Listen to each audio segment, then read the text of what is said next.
कल्पना कीजिए, एक ऐसी देवी जो न दिन की है न रात की। वो उस क्षण की प्रतिमा है जब अंधकार और प्रकाश एक दूसरे को छूते हैं। वो है देवी संध्या, सृष्टि का संतुलन, समय का संगम और चेतना की चेतावनी।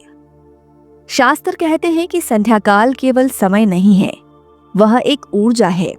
जब सूरज अस्त हो रहा हो और रात का अंधकार उतर रहा हो, उस पल का संतुलन ही संध्या है।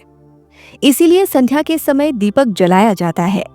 इसीलिए संध्या काल में मंत्र जप, ध्यान और साधना को सर्वोत्तम माना गया है, क्योंकि यह समय हमें बताता है अंधकार और प्रकाश दोनों ही जरूरी हैं और उनके बीच का संतुलन ही जीवन है। देवी संध्या ब्रह्मा जी की मानस पुत्री थी। जब वे प्रकट हुई तो उनकी छवि इतनी अद्भुत थी कि पूरे ब्रह्मलोक में हलचल मच गई। उनके सौंदर्य और तेज ने सबको मोहित कर लिया। देवताओं की दृष्टि श्रद्धा से भरी होनी चाहिए थी, परंतु दुर्भाग्य से ऐसा नहीं हुआ। वो दृष्टि केवल बाहरी रूप तक ही सीमित रह गई। वो नजर जो प्रशंसा जैसी दिखती थी, वास्तव में आकर्षण से भरी हुई थी। उस क्षण देवी संध्या के भीतर प्रश्न उठा, क्या मैं केवल देह हूं? क्या मेरी आत्मा का कोई मूल्य नहीं? यही प्रश्न उनकी पीड़ा बन गया। एक ऐसी पीड़ा जो किसी एक देव के प्रति नहीं थी, बल्कि उस सोच के विरुद्ध थी जो स्त्री को केवल दर्शनीय मानती है, पूजनीय नहीं। देवी संध्या ने मौन साध लिया। उन्होंने अपना मन भगवान शिव की उपासना में लगा दिया, तप, योग और साधना में लीन हो गईं। पर उनके मौन को भी समाज ने गलत समझा। उनकी साधना को उपेक्षा का चश्मा पहनाया गया।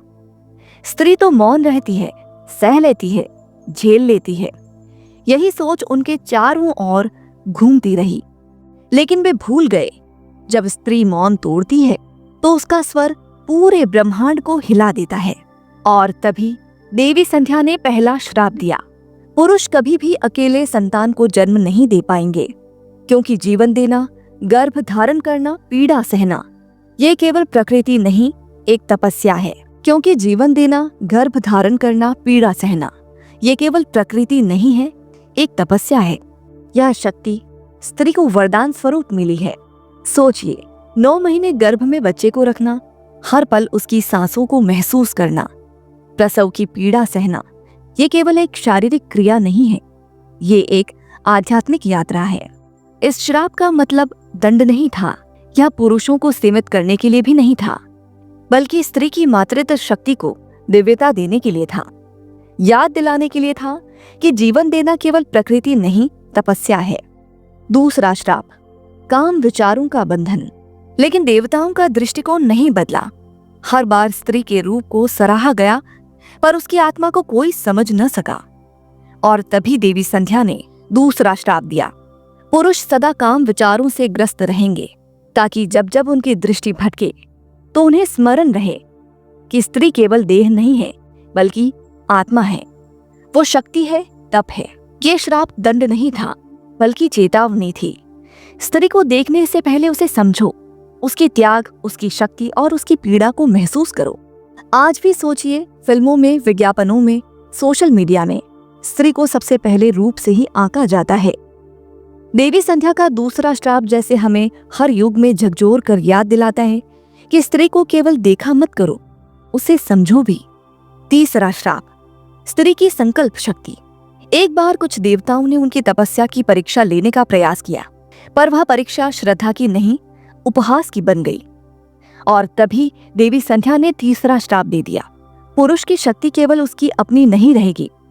यदि कोई स्त्री संकल्प कर ले तो वह पुरुष को मन से, तन से और आत्मा से भी निर्बल कर सकती है।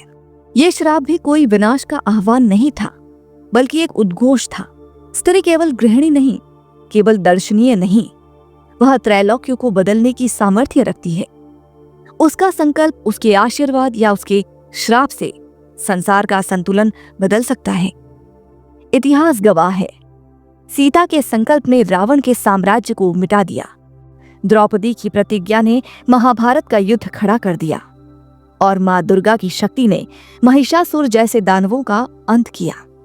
यानी स्त्री का संकल्प केवल शब्द नहीं, ब्रह्मांड की सबसे बड़ी शक्ति है।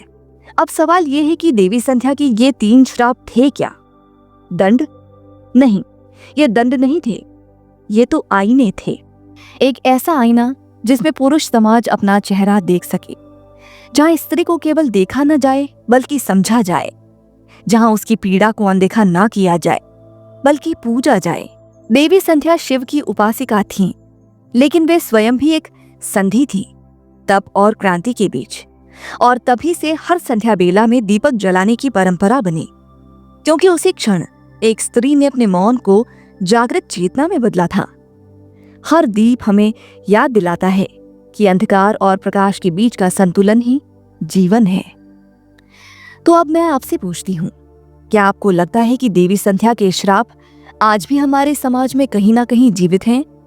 क्या हम सचमुच स्त्री को उसकी आत्मिक शक्ति से पहचानते हैं, या फिर आज भी हम वही गलती दोहरा रहे हैं, स्त्री को केवल रूप तक सीमित कर रहे हैं? अगर आप मानते हैं कि देवी संध्या की कथा हमें सचेत करती है, तो नीचे कमेंट में लिखे जय देवी संध्या। और हाँ, अगर ये कथा आपको सशक्त लगी हो तो वीडियो को लाइक करें और चैनल को सब्सक्राइब करना ना भूलें। धन्यवाद।